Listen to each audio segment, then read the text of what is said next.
Solana 生态可以说是屹立不摇，从上一次的牛市260几元暴跌到个位数，又从地狱爬回到200多。今天我们就要来聊聊 Solana。这3个月来 ，Solana 展现强大的恢复力。许多人肯定也好奇 ，Solana 在现今的牛市中是否还能够持续稳定的上涨？欢迎来到库克实验室。想知道市场预期 Solana 有机会能够成长到多少呢？到底 Solana ETF 有没有机会提案或者是通过？那如果你是持有或者是正在考虑购买 Solana 或者是囤币的人，这片要仔细看完，就让我们深入了解 Solana 吧。走。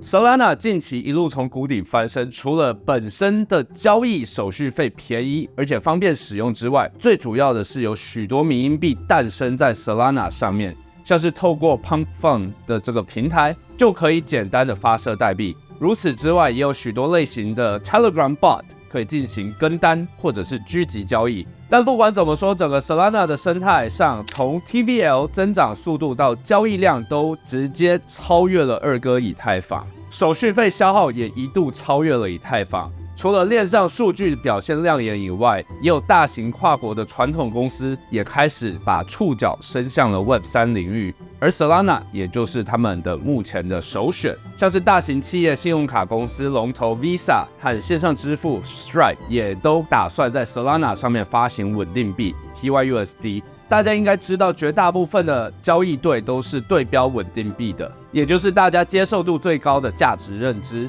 所以一旦有更多元的稳定币资产，又有大公司背书，对于一个生态也会是一个加分。当然，这些公司不仅仅只是发行稳定币资产，像是 Shopify 一个国外非常有名、简单就能够注册网站、开始架设卖东西的平台，也开始支援 Solana Pay。大幅降低退款繁琐手续外，也同时支援了 Solana 与美元稳定币的即时和直接支付结算的连结。所以说，使用 Solana 稳定币的人数绝对还不算多。那这些企业合作对 Solana 创造未来更多使用者以及使用场景，这也表示到时候 Solana 的价值和地位也会持续的上涨。这时有人也会开始呼声，Solana 现货 ETF 会不会开始有机会引进，让这些大企业纷纷注资呢？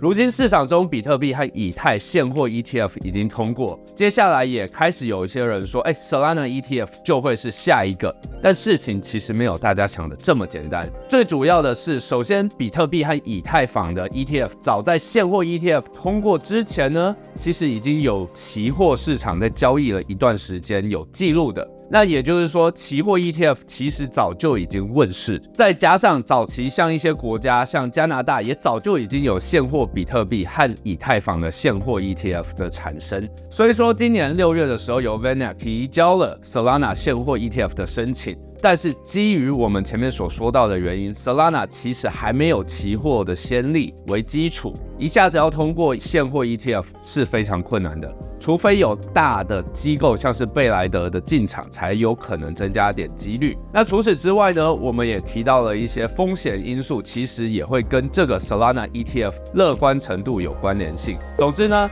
目前短期内 Solana ETF 是一个虚假议题，可以暂时不需要在这类的消息上琢磨。所以说 ETF 不会通过，但是 Solana 还是有许多的优势。所以说，通过 Solana 现货 ETF 的机会渺茫，但是也掩盖不住 Solana 的优势。首先，我们要先讲到价格，它是从地狱中爬起来的一个典范。绝大部分的项目下去了，就很难有机会再爬起来。这也可以看到 Solana 的社群向心力，就和我们在 Solana 底部的时候有拍过一支影片讲解 Solana 会不会归零一样。很幸运的，剧本照我们的预期走。再来 ，Solana 已经晋升成为目前锁仓量第3的公链，而且超越 BSC 的存在。目前 TVL 也来到了51亿美金，而且相较之下呢，上面的协议还是有很多的发展空间。去换算比例来讲的话，协议的数量还是算少的。换句话说，只要协议数量增加，就能够简单的让 Solana 上的资金在同一个板块中去移动。再来 ，Solana 的生态上具有较高的活人数，以目前日活用户大约是落在90万人，而且 Phantom Wallet 的下载量也来到了400万次，是相对于其他生态小狐狸之后的一大劲敌。再来，近期一个大的更新就是 Action and Blink， 这能够让 Solana 生态可以直接的发送钱包和合约交互地址。这就好比我们一般来说去复制连结贴上来分享，但是经过升级后可以自动产生跳转连结。当然，市场也有一些人因为这个功能说，Solana 的大时代要来了，会吸引很多 Web2 用户，让进入 Web3 的门槛变低。但是在我的观点，这个功能是无法拓圈的，毕竟没有钱包的需求的人还是对这个功能无感。就像你没有汽车的话，如果你家旁边有洗车中心推出大特价，你也会无动于衷。那所以我觉得这个功能会比较像是在巩固现有 Solana 生态，或许以后也会有其他的机构从中玩出不同的新花样。当然也让新加入币圈的人更简单的能够与智能合约互动，所以这也会是它的优势之一。再来，另外的优势，大家知道 Solana 的手续费相较于大部分的公链都来得便宜，而且认证速度算快。而接下来也会迎来一个重大的升级，就是 Firedancer 的升级。那这次的升级会让 Solana 每秒传输速度上升到60到100万每秒。那这也会让区块链的交易速度能够应付现有金融体系，像是 Visa、Master 等级的大规模支付，离实际应用化更进一步。所以这个部分的升级，虽说对于 Solana 的优势带来非常大的提升，但同时也会是 Solana 的双面刃。就让我们来谈谈这为什么会让 Solana 带来风险。我们刚刚有讲到 Solana 有很多优势，但也不代表它没有其他的变因。像我们刚刚有提到的 Firedancers 升级是由知名的 Jump Crypto 领军的，但是近期 Jump Crypto 一直被 SEC 和 CFTC 盯，目前 Jump Crypto 也从大部分币圈的活动赞助名单中慢慢的拔掉名字，最主要就是短暂的要收敛光芒，不要招惹没必要的关注。然而 Jump Crypto 也曾经因为 Solana 团队有过一些技术上的失误，这也可能导致Firedancer 的进度被拖延到。除此之外，交易速度大幅提升后，也要确保伺服器能够稳定的运行，而不是增加负载量的导致这个伺服器断线停款，像是交易失败的产生这类型的。再来是 Actions and Blink 的部分，因为是直接嵌入智能合约的连接，可以简单的在社群媒体上，像是推特就能够简单的去散播。团队也有可能会想办法及时跳出来阻止有可能发生的这种大规模诈骗。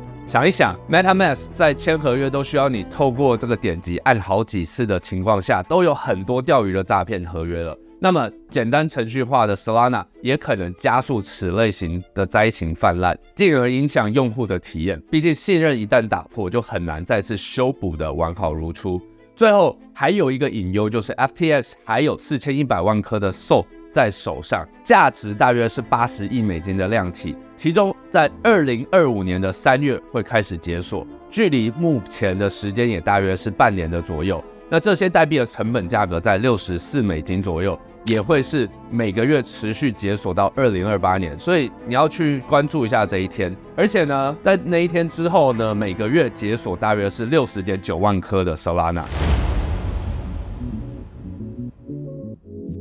总而言之，目前 Solana 确实在一个上升期的发展。首先，社群的向心力非常强大，而且 Solana 基金会也鼓励大规模的低聘类型项目进驻。这也可能为 Solana 生态带入大量的 Web2 资金，毕竟 DeepIn 赛道都需要大笔的资金支持，那对于整体的链上也会是好事。但同时 Solana 也会有不少的隐忧，但目前也要先试着站稳200元的大关之后，才有可能有更进一步的发展，后续才会更多的发展动能。那如果上面的隐忧一一排除了，那目前社群的凝聚力能够持续稳定的吸筹码，再加上后续的叙事，应该还是有1倍的涨幅可以跑。那最后，我想问大家一个问题：你觉得 Solana 这个股叙事能够把价格抬升到多少？也欢迎在影片下方留言一起讨论。如果影片看到这里觉得有学到一些东西的话，也请给我们个赞，并且与身边的好朋友分享一下，说不定他也会因此爱上 Solana。